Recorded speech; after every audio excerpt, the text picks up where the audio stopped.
education. So I'm really, really, really, really happy to be able to invite you to this very, very, very special assembly. Does anybody know that's sitting here, do they know what day it was last Tuesday? I love it. Yes, you have your hand up right away. Yes. International Women's Day. Okay? Now, we're going to start with the many, many exercises that I think all of you can do. All right? What you're going to do is you're going to close your eyes for me. Are your eyes closed? Yeah. Okay. Taking a nice breath. All you hear is my voice. Okay? What I'm going to do is I'm going to throw some words out. And I'm going to ask you to think about what comes up in your mind when I say these words. Okay? Close eyes in the back. Close eyes. Okay, here we go.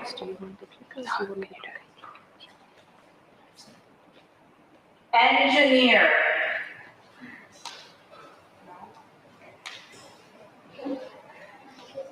Mathematician.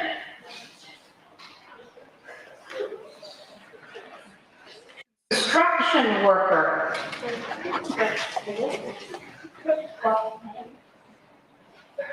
The big boss. Okay. Open up your eyes now. And I'll do a little test with you guys. When I said the word engineer, how many of you thought of a woman as the very first thing in your mind? Excellent, all right? Go, good, you're ahead of that, all right? So the fact that when we talk about words like engineer, and a woman doesn't pop into our mind, probably a man pops into your mind, we call that bias, right? And it's a really good idea to question our bias, because why on earth do we think that way, right? When I say the word architect, what comes in your mind? Okay. Now you're too embarrassed. You're all going to say, woman, it's a woman, I know it is, okay? All right?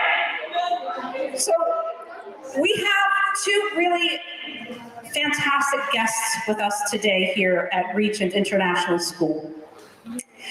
We have Miss Laura and we have Miss Marina, all right? They're going to talk to you about the jobs that they have, but I'm going to tell you very quickly, they have really, really, really good jobs at high levels. And especially you, Marina, your job deals with a lot of mathematics and engineering. She's an architect, but she'll talk to you about what that is, all right? And they are here to help all of us understand what types of jobs exist in the construction industry. Because one of the things of this whole industry is it's not just people out there, you know, hitting a hammer. There's lots of different things that you can do that are related to this field, okay?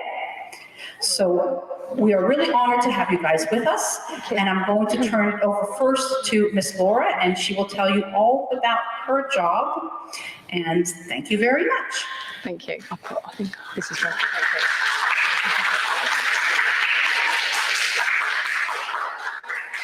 Thank you very much. Is that working? Yeah. Oh, do I? Okay. Sorry. Thank you very much. So first of all, my name is Laura, and thank you, Amber, for the introduction. I'm from a company called Jones Lang LaSalle, JLL, and I'm just going to give a presentation today on how we can encourage women into construction and why as well. So just in terms of understanding a bit of your background, does anyone's parents or relatives here work in the construction industry already? Have we got anyone? Okay, that's good. Okay, so hopefully you follow everything that I say, and I apologise if there's anything in here which perhaps you may not have heard of before, but please feel free at the end to ask some questions. So the objectives of the presentation today is to generate awareness about the various construction trades. So Amber's obviously mentioned a few at the introduction, and I'll have a slide in a minute that shows you things outside of what you may feel is sort of construction in terms of just labourers or electricians or something like that. So hopefully that gives you a bit more of an insight into the other trades within the construction industry. And the second objective is to increase the female representation within the construction industry. Now, obviously, it's something which I don't know how much of this are you aware of, but it's definitely a key drive at the moment that we're trying to bring more women in and make it that it is definitely a career option for females. It is not just a job for males. So hopefully you kind of feel that encouragement today.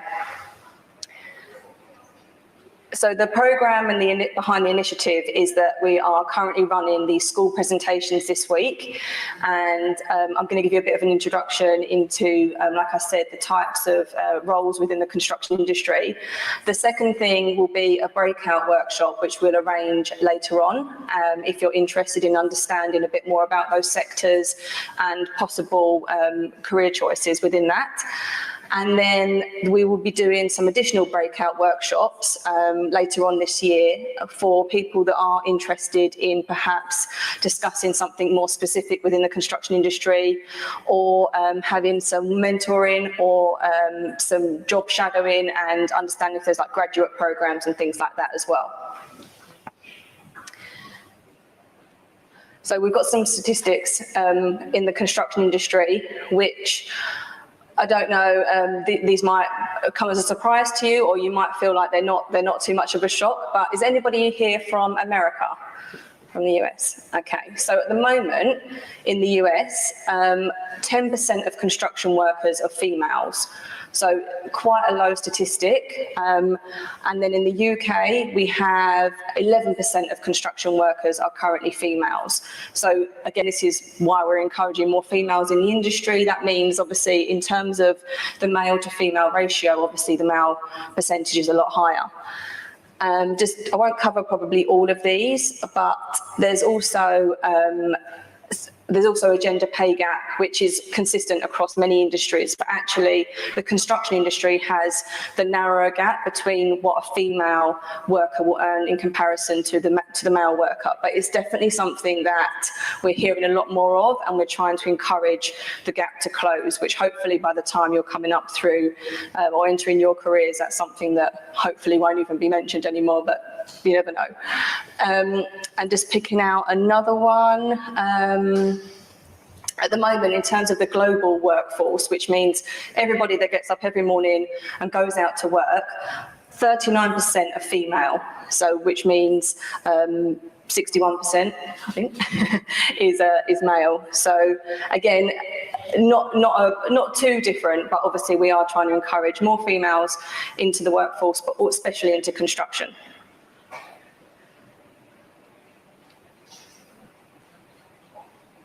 So just as an idea in terms of females that are currently in the construction industry, you may have heard of some of the women on the screen and some of the projects.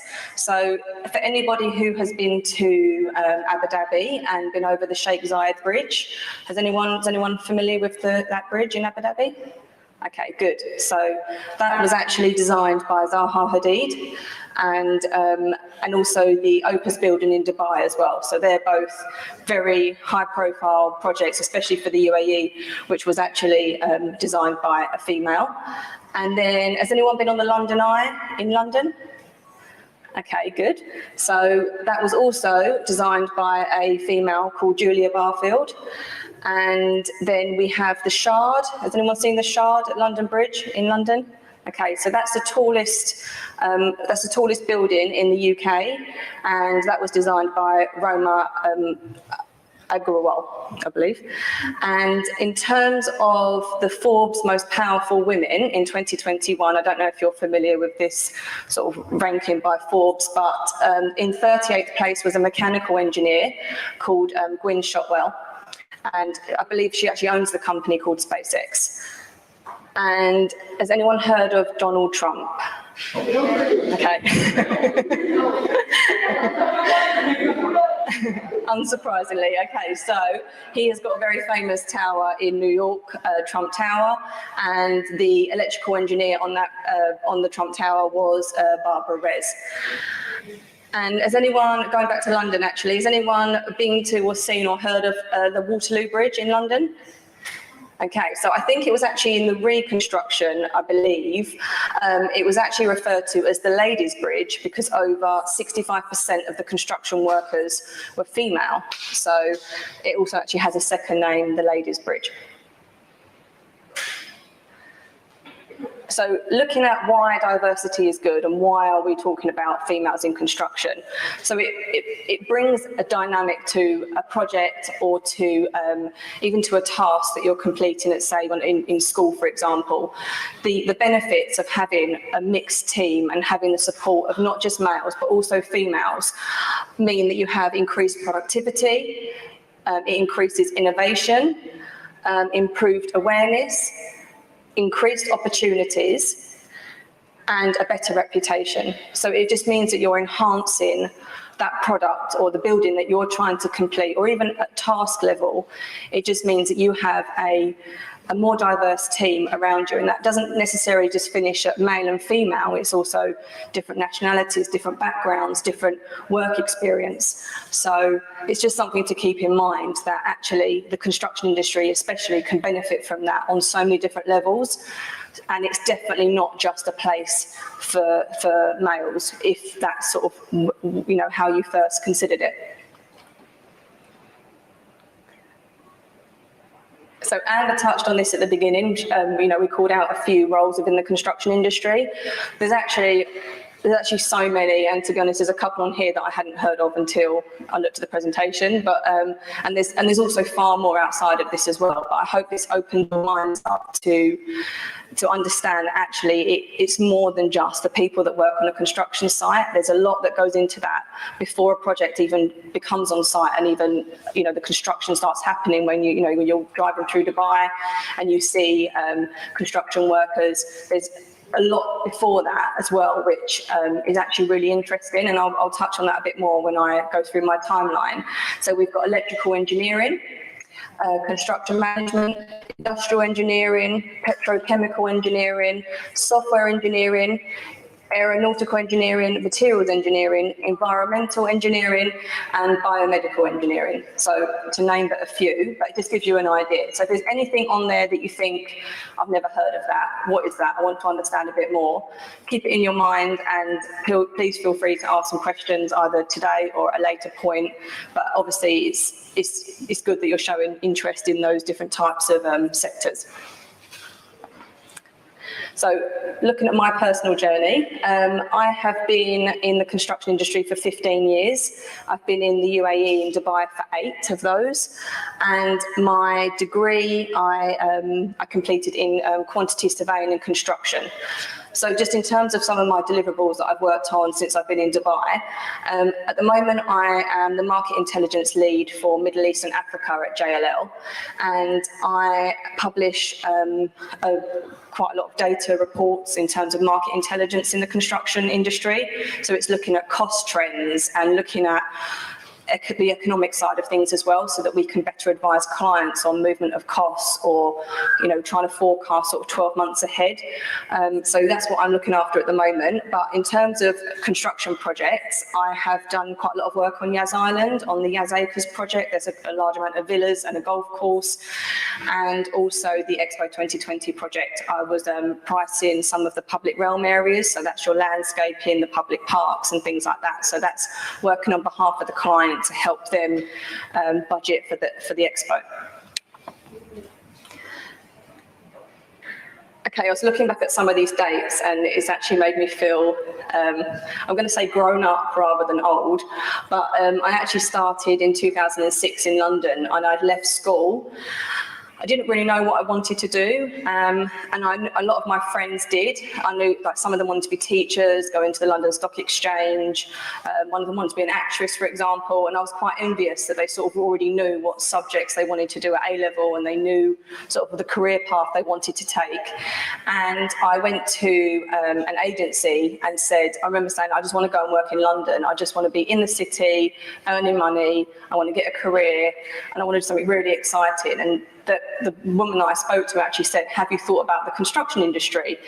And I was thinking, no. I just said I want to go into London and sort of, go corporate and work in an office. And she said, no, you can. Like it's not, and exactly what I've just said to you, it's not just working on a construction site or, there's plenty of other things that you can do within that. So she actually mentioned becoming a quantity surveyor. And I didn't know what one of those was at the time. I remember going for my interview, still not really knowing what one was. And I remember being a year into my job at work, still not knowing what one was. But I started my degree, and I did my degree while I was working. So I did 4 years and I was working full time as well. So it was an ideal route for me because I didn't want to just go to university. I wanted to start my career as well. So it meant I started at 18 rather than waiting and finishing university and then starting at, I guess you'd finish around 21, 22. So 2006, I started in London as a quantity surveyor, and that was actually in the mechanical and electrical team. So we were pricing things like your lights, your pipe work, your air conditioning systems, things like that for clients, and advising them on costs on projects. So I did a large amount of retail projects as well when I was in London. And then I finished my degree and graduated in 2010. And then a couple of years later after that, I did my professional qualification. And then then after that, I actually went traveling. And I remember saying to my company at the time, I've just done my degree. It was full on and working as well, but it was good. And it also meant I'd obviously done 6 or so years, and then I was able to take some time off. And my company at the time let me go traveling. So I went to Thailand and Australia, and then got back to London and thought, I need to go somewhere else. I want to work somewhere else. Where can I go? And then in 2013, I decided to try and find a job in Dubai. So I actually transferred with my same company and came out here. So I started as a project surveyor, got promoted to senior, and then I went on maternity leave and had 2 children. And then last year actually, so that kind of takes me up to 2020, and then last year I changed jobs and came across to JLL, which has been a fantastic opportunity and doing something completely different again. So the point of the timeline, I guess, is showing you that I've gone from London to Dubai. I've actually sort of done 3 different jobs within the quantity surveying role, but it just shows you the avenues that are open to you within the construction industry. And although you might pick a degree or you might pick an initial job role, there's actually so much more that opens up in terms of the countries that you can work in, the companies, and even taking a small element of what you do and actually making that into another role, which is almost what I've done now. So it's been very exciting, and I was actually discussing with Marina earlier, I can't think really of too many other sectors that really support that amount of sort of changing within your career, but also traveling as well. So if that's something that you think, oh, that's really interesting, that'd be really exciting, then I definitely would say construction supports that.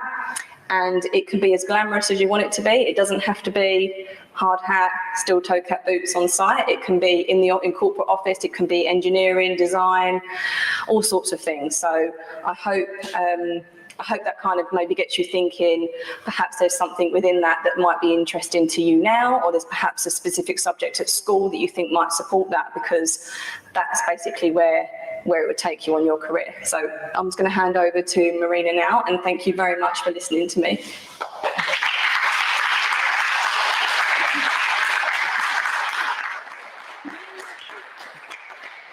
Good afternoon, everyone. So I'm an architect and an engineer also. I have been in the construction industry for over 10 years, and here in the Middle East, 5 years.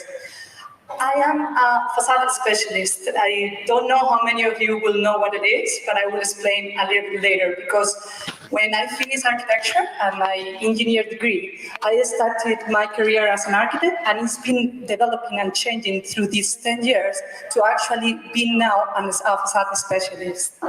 So now, as I mentioned, I've been working in Middle East for over 5 years, and I've been really lucky to work in really exciting projects like I will talk about it later, but one of the towers, the one that is on the left, is going to be the tallest hotel in the world.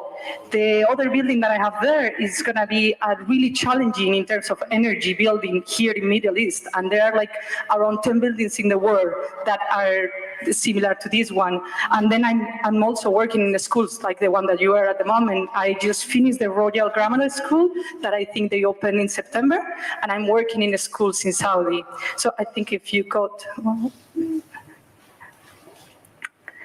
yeah, so as I mentioned, I finished my career in 2012. I studied double career, that is architecture plus engineer, because as a lot of you, I'm pretty sure, like when you face this choice, when you need to choose which career you need to study, sometimes it's a little bit complicated and you don't want to close any doors. So I kind of keep it open. I was really interested in engineer because I consider myself as a technical person, but I also really enjoy the design part of it. So I decided to study both careers and try to understand what means to be an architect or what means to be an engineer. So I started my career, I started in Spain, and with the university I was able to move to South Korea. Then I finished my career there and I started to work there. I started to work in 2012 as an architect, and I was lucky to actually design an opera house there when I was working with PW Ferretto. Then I moved to another company, also in South Korea, where I was more designing master plan scale. And what that means is I was designing cities. I was going another scale. I was starting to design cities, what I wasn't even thinking when I started the career. So I was designing cities, and I was designing buildings and neighborhoods. Then I moved to UK back in 2015. Yeah, forget. So I moved there and I started to design more in detail the buildings. So my previous experience was more a concept, ideas, it was more about a master plan. And then when I moved to UK, I started to design more in detail the buildings. And I started to find it really interesting. And then it's when I started to put in practice my engineer knowledge, and I started to work as a facade specialist. What is a facade specialist? So mainly, if you think about a building, you can think, we can compare it with a human body, let's say. Let's say that the bones are the structure that is keeping your body stand up, right? So that will be a comparison between the bones and the structure. So you have a structure specialist for that. The organs, you can compare them with, for example, mechanical engineers or the mechanical engineer or the electrician. That is what it makes the body work. That's what it makes the building work. And what I do is the facade, is the envelope of the building, that I will consider that as a skin. So what I wanted to explain with that is like through the whole career, not just when I select the university, through my whole career during these 10 years, I've been learning different aspects of the construction industry until I get where I want to be. So these are some of the buildings that I have done in the past 3 years. This is, as I mentioned, the tallest hotel in the world, and it's under construction at the moment. I don't know if you have seen in Marina, the Twisted Tower. So it's right in front of the Twisted Tower. I actually think they have removed it from this image, but it's behind this building, there is the Twisted Tower. So it's going to be the tallest hotel in the world. And it was really interesting to do it because it was super complex in terms of engineer and challenging. And thanks of working with really smart people that we have here in the region, I was able to actually design that complex building. This one is a net zero energy building. I'm not sure if you will know what that means, but that means that this building will generate the same amount of energy that it will consume. That this is really difficult, and there are just few buildings in the world that are capable to do that. So that was really challenging, and this is for Abu Dhabi. And this is one of the pavilions. We've been involved in a lot of the pavilions in Expo. That this is one of the pavilions for the Emirates Islands. And the challenging of this one and the fun part of it is because they wanted to kind of replicate or copy the wings of a plane. So what I mean is like while I have a lot of engineer part on my job, I also have the really fun part of design. It depends the project. I do more the design part or more the engineer and the technical part of it. So what I wanted to explain, and it's just because I think when I was your age, I wasn't sure what it was the construction industry and what are the implications and the different type of jobs. I wanted to explain what can we do. So if you look Dubai in 1990, that's the image. I don't know if you were aware of that and you have seen this image before, but it's quite impressive to see how much we have done in 38 years. And this is done through all the construction specialists. This is done not just with architects, not just with planners, it's with absolutely every single engineer getting all their knowledge and doing the best to actually create the city where we live now. So the first thing that you have to do is when you start to do this, because this is not just create a building, this is creating a city. The first thing that needs to be done is to actually design the city and understand what are the needs. What do we need? Do we need a school or we need two schools?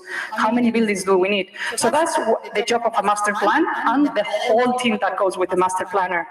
So with the master planner, you have, when the master plan scale, you have urban planners, feasibility specialists, infrastructure engineers, and a lot of specialists. And what they define is the needs. So they will define how many residential buildings we will have, how many offices, how many schools, how many supermarkets, and everything. So that is the master plan scale, and that is also part of the construction industry. While they are not really on-site working, they are actually designing how the city is going to look in the future in 20, 30, 50 years' time.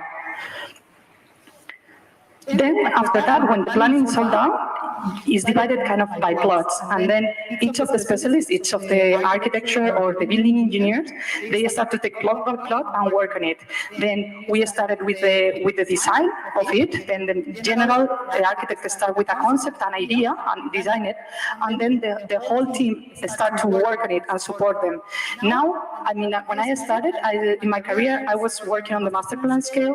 Then later on, I was working as an architect, designing the buildings, and with a whole engineer team supporting me and giving me more specific information to be able to build what I wanted.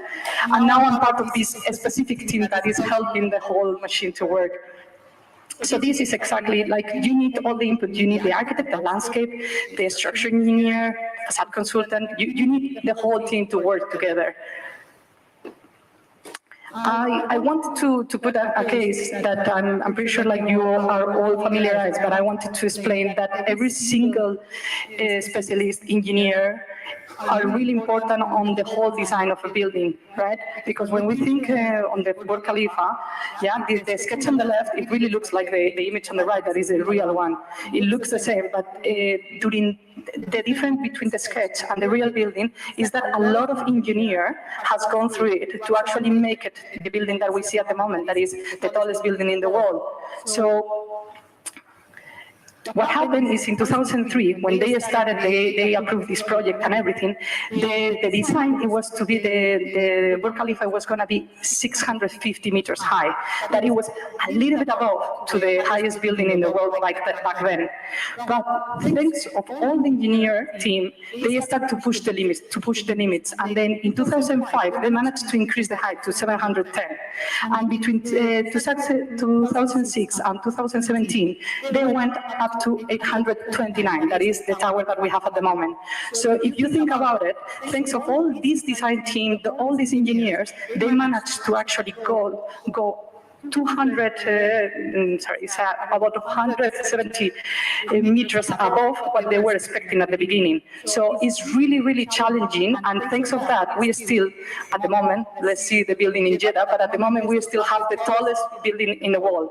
So that is what I wanted to explain to all of you, is that while construction seems always architecture or just structural engineers, when it comes to your mind, there's way more jobs there that actually help to build what we have at the moment, the cities, the buildings, everything.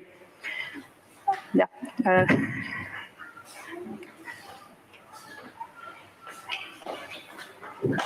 Okay.